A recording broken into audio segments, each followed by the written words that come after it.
Welcome back to the Clyde Lounge here, Utah Tech University, live on the Fan Sports Network, fansportsnetwork.com, and our YouTube page for our 2025 Region 9 Football Media Day. It's like our 15th year of hosting media days. I don't know any other media group in the country that's doing high school media days, but we're so excited to be here, kicking off the start of the season. August 15th, Dixie Flyers are going live, and we've got a first-year head coach taking over for kind of a legend in Blaine Munkers and Will Liebert. And Will, since you're new, let's hear from you and kind of take us through that hiring process and your thoughts on taking over for Coach Munkers, and give us a preview for the Flyers as well. All righty. Well, thanks, first of all, for doing this, guys. Like you guys said, I don't know another program that does this. These guys were like, what is a media day? So thank you guys for doing this, getting the exposure out there for these kids. They love it. But I guess the hiring process. So I was with Blaine for about 10 years. He went for 2, so about 8 years at Dixie High. So I've been at Dixie High for quite some time. I've coached at 2 places, both of them named Dixie. I was here for 7 and now there for 10. So the hiring process, like Blaine a couple years ago was like, hey, I'm not going to be here forever. Are you interested? Like, would you want to take over once I leave? I could talk to admin. So it's kind of been in process for some time. And then knowing Blaine, like he just kept going another year. So I was going to stay there till, heck, me and him retired at the same time if he kept going. Like that's, I didn't have a strong desire to be a head coach. I was an offensive line guy. I coached offensive line for years. That's my forte. That's what I know. So head coach stuff is a lot that I didn't know goes with it, but I'm loving it. I love the culture that we're trying to bring. I'm trying to bring what I did with my O-line with those 5 guys to a group of 105 guys. So that's kind of the mentality. Hiring process took over. Blaine left right after the season last year.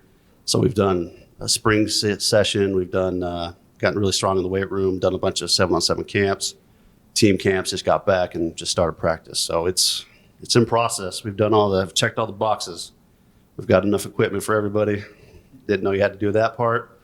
Got enough pads. Everything's ready to roll. So all the stuff ready to go. You didn't have to worry about as an offensive line class. You saw Coach Brumfield though when you were here. I did. Doing some of that stuff. I saw him pacing back and forth like Ron Hahn. I didn't know why head coaches did that, but now I know why. They bang their head against the wall, pace back and forth, just whatever you can do to get by. So. Couple thoughts. 1, 2 new coordinators. Cody Wilstead, who did some broadcasting with us last year. We've already lost him to you. Back there, he's a first-year offensive coordinator. Right. And then Coach Virgin is going to take over the defense because Rick Barry also stepped aside last year. Right. We had all the old hats that we all love, the old coaches of the 90s that we wish our kids could coach or be coached by. They all seem to leave at the same time. So it's a fresh staff. With that comes some challenges, comes some new but against, who I get on defense, who you get on offense. But Cody's great. I actually, when I was doing the hiring process, went back and watched the broadcasts. And I'm like, Cody knows what he's talking about. So not a traditional Dixie guy, but that's kind of like the coalition I'm trying to build. Like, if you got talent, you want to do right by these guys, like I've got room for you at Dixie. So.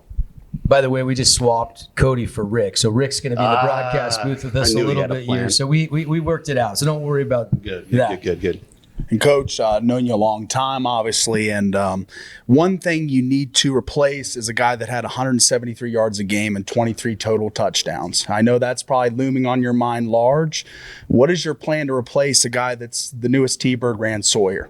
Right. So I think what I've always had to do with my group of guys that I coach is like you got to take and do what the team is talented at. Like, what does the team's attributes say you can do?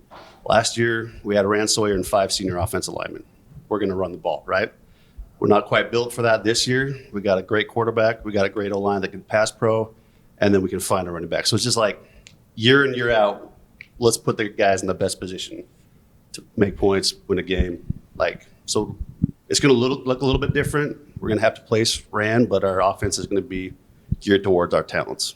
What's that process been like to replace those seniors this year? As you've gone through spring and summer training camps and all of that, what has that process been like for you? It has been difficult. Luckily we have a lot of these guys are incoming juniors. We have a really young group that got a ton of playing time last year. I think we started 9 sophomores at a couple different games. So those guys got thrown to the wolves. They got a lot of game speed experience. So it didn't help us out a ton last year, but now we're reaping the benefits of experience. So that's been good. We've We've decided that we're going to have to play some guys both ways, so that's been tricky.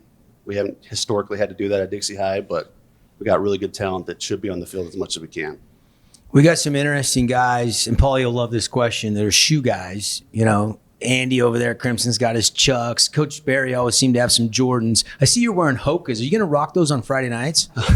So I've had like 2 foot surgeries. I'm a classic offensive lineman. I probably have CTE. I have bad feet problems. I've got blown out whole right side from all my college days. And the only thing that makes me comfortable for hours on end is Hokas. So, yes, they're not going to be Rick Barry status Hokas. They're going to be dirty. They're going to be worn out. There's going to be toe popping out the side sometimes, but I'm all about the comfort, not the look. Final question. Yes. How much have you communicated with Coach Munkers through the summer? I mean, I see him out enjoying summer in retirement, but I know he's going to help here a little bit from what I understand. But have you guys talked quite a bit? Oh, yeah. That was part of the deal. It's like, I'm going to do this, but you're going to help me into it. So obviously, with the last 5 years, he's been slowly giving me more and more responsibilities, and then taking over.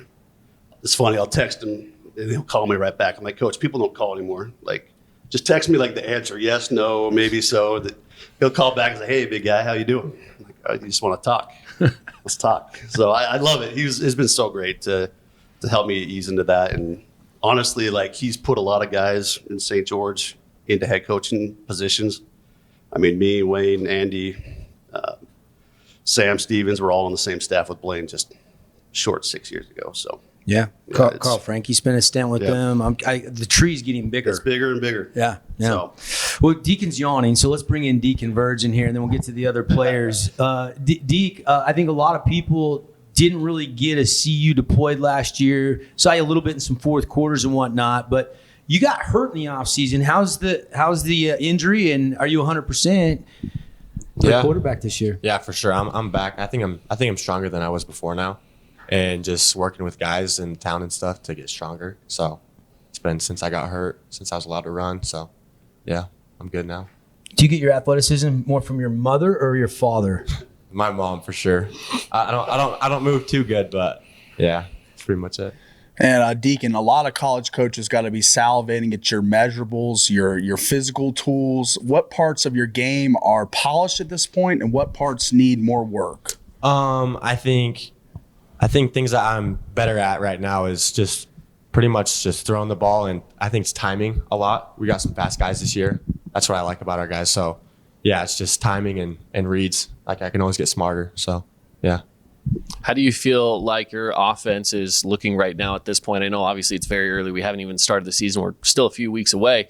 But tell me about some of the targets that we're seeing for the Flyers. Yeah, so we got Trezon right here in Tono, and then we have Chaz Holbrook, Crew Berzay. So, yeah, they're fast guys. They move pretty good. So, is it nice to bring in guys like Chaz into the mix here? Yeah, for sure. Yeah, we like him. He's athletic. So, he's been getting better. Like, when he first got here, you could tell he's a basketball player, but he's moving better now. You got to get that point guard out of his blood and put him into a receiver position, right? For sure. Deacon, is there a game you're excited on the schedule this year? Pretty much all of them. Like, there's not a specific one that I'm thinking about a lot. It's all of them. Just same amount of focus on all of them. Yeah. How much time do you spend outside of practice throwing with receivers and a group of guys? I couldn't tell you as much as I can until one of these guys say I need to let my arm sit. So, yeah, that's pretty much it. And no more snowboarding? No. Or whatever you were doing? Yeah. Let's bring in Tono. Tono, the moment I remember from your season last year, I think it was the Pineview game, the pick to the house. I know you want more plays like that this season. What's the offseason been like you to make sure you can put yourself in a position to make plays for your brothers? I think for sure the main focus has been put on weight and staying in the weight room. Obviously, I was stuck a little lower during track for getting prepared for that, but mainly this offseason I've just been focusing on staying in the weight room, keeping that strength while also keeping all that speed as well. Now, are you going to be on both offensive and defensive side this year? Yeah, I think that's the plan for sure. At receiver, slot, and a little bit of safety too. I feel like Dixie just doesn't care. We're going to put the kids out there. If they've got to go two ways, we're going to play them both ways, where everybody else is trying to platoon if they can. How many guys do you think could potentially see a significant time on both sides of the ball? I know Crew will get a lot of playing time both ways. It'll be like me and Crew, and then I bet Bristol too. We might throw Bristol in there at tight end a little bit. He had some crazy plays during 7-on-7, but honestly, it doesn't really matter for us Dixie guys. We work hard enough. We're conditioned and we're ready to go on both sides. Zeke, let's talk with Zeke. Do you have older brothers that went through the program? Are you like a third generation Aldridge? I do. I have 4 brothers. 3 of them went through. Okay, I was gonna say I'm pretty familiar with that name. Mm-hmm. They pick on you quite a bit growing up. I mean, toughen you up a little bit. Yeah, for sure. That's why I'm pretty big. So And you're the baby of the family. no, I got one younger. Oh, you got one younger brother. Yeah. Okay. All right. Gotcha. Excitement level for you, and maybe some individual goals that you're focused on doing your job to help the team this year. For me, it's just getting bigger. Not like weights lifting. Got a pretty big responsibility stepping up. We did have an all senior O line last year, so all new guys. But for me, it's just getting bigger, knowing what we got to do, protecting our quarterback. It's my goals. What are you the best at in the weight room? Like, do you lead the team in squat or bench or power Squats. clean? That's where I'm at. Squats. Pretty good What's at that. the PR in squats? 445. Wow. He could almost bench you. Almost. Oh, man. Let's bring in Bristol for a second. No, Paulie's lost some weight. I'm kidding. Bristol, you heard your teammates say, hey, maybe sneak in a little offense. Did you turn some heads? Did the offensive coaches steal you away for some sevens or what? Yeah, they figured, hey, I'm big bodied, I can jump. Let's throw him at tight end. You got a lot of reps on defense, though. You played a lot of minutes last year. How much is that going to help you going into this season, having that experience under your belt? I'm really looking forward to it. Got first team all region last year, and we'll see where we go from there. Yeah, man. You were tied for the lead on the team in sacks with 6 with Isa. And with those two, with you guys on the DNs on both opposing sides, do you think you have the best tandem in the region with you two as far as 12 sacks coming back? You guys got a ton of talent there. Yeah, I think we're definitely gonna be on top. I feel like that's something that Dixie's really been known for the past couple of years is our really good D line. I'm hoping to lead us there. Let's bring in Trazen for just a second. Trazen, you and Deacon been throwing football back and forth since you were how old? Since about 5th grade, he's been my quarterback. Okay. Yeah. All right. What's he really good at, and what's he need to improve upon? I think he's really good at just getting people the ball whenever they're open, getting good reads, and I don't know. I think he's really good. Only thing he does is beat himself up if he's having an off day. I think he just, know that he's good enough to do it, have some confidence. Yeah, hopefully he does that when he's not turning his schoolwork too. What's your best attribute? My best Route attribute? running, hands, pure speed. I would just say hard work. Whenever I can, I try to go get work. Whenever Deke hits me up, go out to the field and work as much as I can, try to get better. Who are some of the leaders on this team besides you guys that are here with us right now that you guys work really closely with to make sure that the younger guys are doing what they need to do? JJ Malufau, he's one of our linebackers. Crew Breeze. Bowen, he's really good. Matt, he's one of our corners. He's really good. He's been with us a long time. So, yeah, I think that's a lot of our leaders. You gonna need to play a little DB or just mainly wide receiver? I'm hoping to. I'm hoping to play a little bit of safety if they'll let me. I know I'm probably going to be mainly on offense, but if they need me, I'll be there. Coach, first year, how are you approaching starters? When will you name starters? Is it an open competition all year, or until somebody proves they deserve that spot, do you go with the guys you said at the start of the season? Take me through that thought process. Yeah, we're definitely not there right now. We try to compete every time we practice, so there's always a guy that really, like, where did he come from? All of a sudden he's starting to compete. He's starting to show that he's worth putting on the field Friday nights. And we're kind of like you said, Dixie, man, we'll just take the best we got. We'll coach them up, and you get your opportunities here at Dixie. If you're willing to work for it, we'll name you a starter. We're not set there yet. Hopefully pretty soon that we'll get our guys. So. And Coach, Zeke talks about all the turnover on the offensive line for a lot of new faces. Your roots are with the offensive line. You coached at Dixie State when it was Dixie State, at Dixie High School. So what will this offensive line, what will the framework, what will be the heartbeat of this offensive line? Will they be a run blocking unit, pass blocking unit, a little of both? For sure a little bit of both. So I kind of run a system-based approach. Even when we were at the college, I didn't get the best recruits, right? Dixie went 2 years, like D2, we were playing against some really tough teams back in the D2 era. I had the smallest guys. I had probably the weakest guys, but develop into a system, all 5 working together.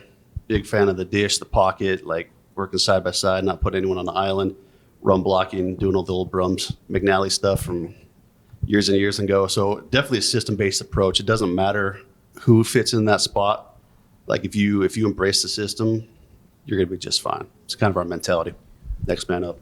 Coach, thanks for bringing the guys in. Guys, thanks for coming. We'll see you Friday night under the lights. And best of luck this season. And go get them. Go Flyers. Awesome. Thank you, guys. Appreciate you. All right. The Dixie Flyers represent the rest of their teammates here inside of our Region 9 Football Media Day coverage. We got to take a break. When we come back, lots more to get to still to come. We got Desert Hills, Hurricane, Crimson, plus our preseason all first and second team, as well as the predicted order of finish, combined vote between the media and the coaches. We'll be right back.